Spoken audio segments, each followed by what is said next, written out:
What's up, guys? It's John at National Sports Entertainment, and I wanted to go into this Thanksgiving Day game. Obviously, the Lions have a storied past with Thanksgiving Day games, and they're having a historic season. So I think they're a team that, again, I went over this in my NBA video. I get Pacers vibes from the Lions. I get Lions vibes from the Pacers. And I just realized that the Pacers, I saw that they clinched their group or something of that effect. So that pick might be looking strong as far as the Pacers to win the in-season cup. I see people throwing the Lakers around. I could see that, honestly. Whoever does win, I don't have winning the championship, but I could see something like that. But the Thanksgiving games, obviously tomorrow, I won't be doing a video, and I'll have something up probably Friday or at the latest Saturday morning, but probably Friday. But I imagine you guys will all be busy tomorrow too. So looking back at the spreads, obviously, Packers haven't been too good. Coming off an impressive win, a win here would be important. That being said, I do not see a win happening for a couple reasons. The first reason is, while they do like to push streaks, I think some streaks they like to break. For example, the Lions have lost the last, I think, 6 Thanksgiving Day games. So I think that's going to come to an end because the reason they lost on Thanksgiving, it was a running joke. Dallas was the team that was competent. The Lions were the joke. So they have, almost any. I think they're 37-44 on Thanksgiving. But last several Thanksgivings they got beat, including they lost to the Packers the last couple games. They won a blowout in 2013 against them. Then they were beating them early on too, like when the thing first started. But overall, this generation, I should say, they got beat pretty bad by the Packers and in general on Thanksgiving. I think they snapped the 6-game losing streak. So then it comes down to, is it going to be a cover? Well, I think the other games are going to be close. So I'm just going to use that logic and go with the assumption that this game will be more of a blowout. I really don't see the Packers winning. Again, I said this a while back, and I'm still standing by it. I don't think it's going to be much of a race in this division.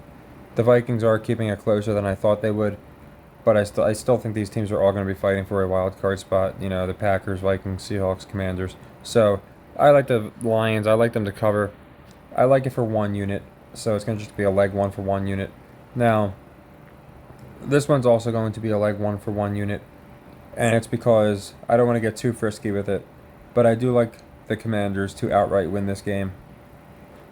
I think it's a good bit of points to be laying, but I think most people look at the Commanders as jokes. It's kind of like Stroud, you got Howell here. They're the top 2 quarterbacks in passing yards and in other passing categories, but I just think people are looking at them and they're saying, all right, they're not that good. I don't think the public is on the Commanders. And they made a point of saying how Dallas is like their wins this year. I think they're averaging like 20 points they're winning by in their wins, and in their losses, of course, they're getting beat down. But I have a feeling that we're going to see the Commanders get an upset here. Again, I still am firm on them making the playoffs. Again, as a 6 or 7 seed, I think they're going to wind up outing a team like the Vikings. Just a feeling because Dan Snyder is gone. So I think they have a couple nice moments, including a win on Thanksgiving against Dallas. Kind of flipping the script with Dallas losing and the Lions winning on Thanksgiving. So yeah, I like the Lions cover, and I do like the Commanders to win outright. Now, I think this is the upset that most people are going to be looking at. You got Seattle at home getting 7 points. Looks too good to be true, doesn't it? I would say for a lot of people. So, obviously, without K9, I think that's what they call him, K9, Ken Walker here, and Gino's questionable. You could see why. But, again, the Niners, had three games in a row where they looked terrible against good defenses. They're a well-coached defense, at least on paper. So, I think people are going to be all over Seattle, and I like the Niners here to cover this 7-point spread. I still think, like I said, it'll probably be a pretty close game, but it can be a close game and a team wins by, 9 points at the end of the game.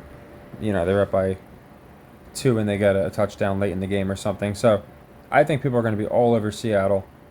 That's why I'm going with the Commanders. I think that's a much more unappealing looking upset, so the public's not going to be taking that. I think they're gonna love Seattle here at home with the 12th man Thanksgiving.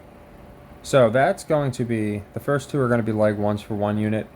The 49ers Seahawks is going to be a leg 3 for 4 units.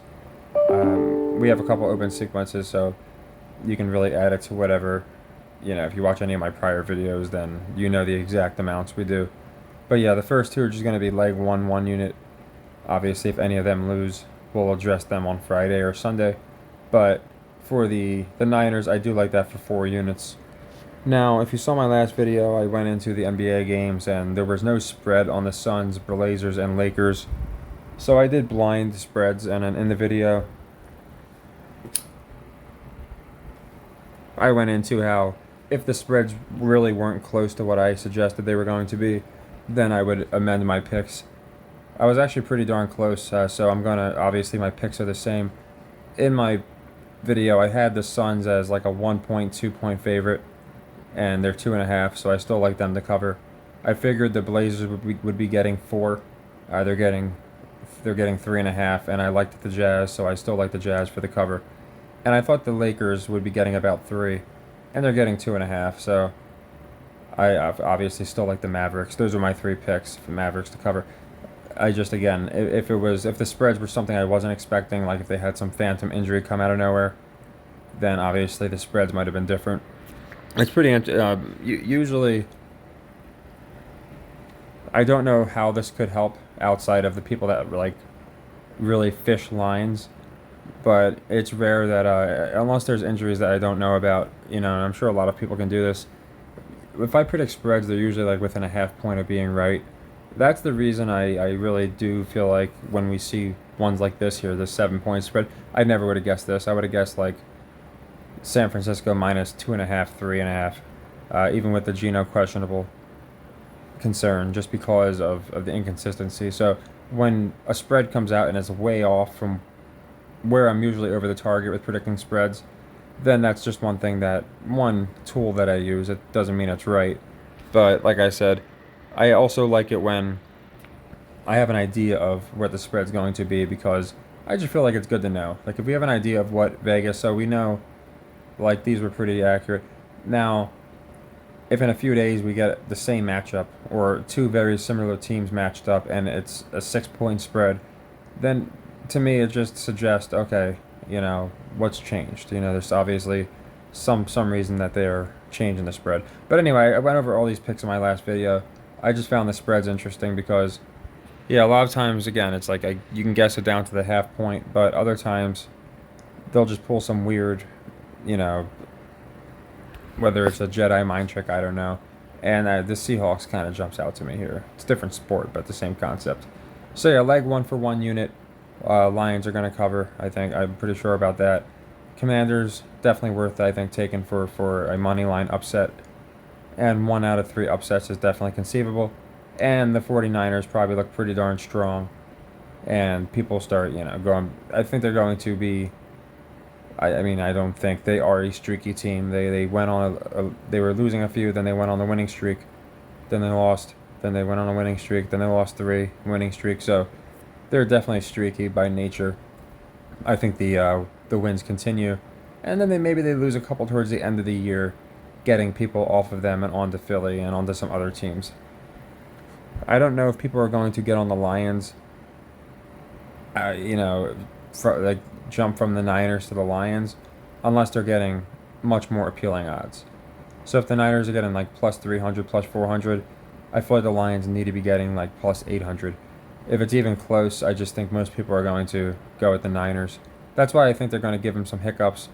It's rare, but this year, and I liked it from the beginning of the year, I think the best team, and I think from a realistic standpoint, if you're pretending it's real, the Niners are the best team. I think this will be like the first year in a long time that the best team actually wins. So, yeah, nothing's gotten me off the Niners. People have brought up things to me like the streak, other things that have happened, but again, losing 3 in a row is more for me all the more reason to like them. If they were 10-0 at this point, I'd be a little concerned. And then, of course, there's, other ones. We got the Cowboys. I think they're playing this week. I guess they have a bye week. But there's a lot of matchups this week that are very interesting. Panthers Titans is another interesting one. You look at the first pick in the draft. I think the Bears get the Panthers pick, so it'll be interesting. I'm going to be going into draft predictions. Like I said, I've just been a little busier, so I've been just trying to ram out the picks. So yeah, we got the Thursday games. I'll get Dolphins Jets here. You know what? I like the Jets to cover. I didn't really. It's Friday. I'm probably, if I get this out, it's going to be. It wouldn't be tomorrow, so I want to make sure people get the pick. I like the Jets to cover. Just looking at it, I really don't think people are going to be on Boyle, and they've been talking about him, basically saying the reason he hasn't started is because he's just that bad, that incompetent, that they kept Zach Wilson in this long. So I have a feeling we might see just a crazy defensive performance, and yeah, I like the Jets for the cover here. So I'll probably do another video. I'll do my best to do like an early Friday video, and I'll probably readdress it. But as far as now, 1 unit, leg one, I like the Jets to cover this 9.5. Again, I think if Wilson was in, I know if Wilson was in, I would like the Dolphins for the cover. But this change at quarterback, I feel like they're going to make Boyle a guy that just manages games, and a guy that manages games typically will cover a 9.5 point spread. And the Jets, that's all they need right now for that narrative that it's their defense and their heart that's keeping them alive despite their horrible quarterback. And Rodgers is coming back apparently in about a month to try and work on his ankle. Wants to be back by the season, before the season ends. So there's a good chance you could get the upset. I don't think it happens, but they're definitely going to keep the Jets where they can make a run. And I think they're also going to keep their defense looking strong. So I just noticed that was Friday. So yeah, I'll take the Jets to cover. It'll be a leg one for 1 unit as well. And like I said, I might readdress that one, but I don't see much changing. So yeah, three plays on Thursday. The only one that's not a leg one is going to be this 49ers to cover the Seahawks. That's going to be a leg 3 for 4 units. And then all the others are going to be leg ones for 1 unit.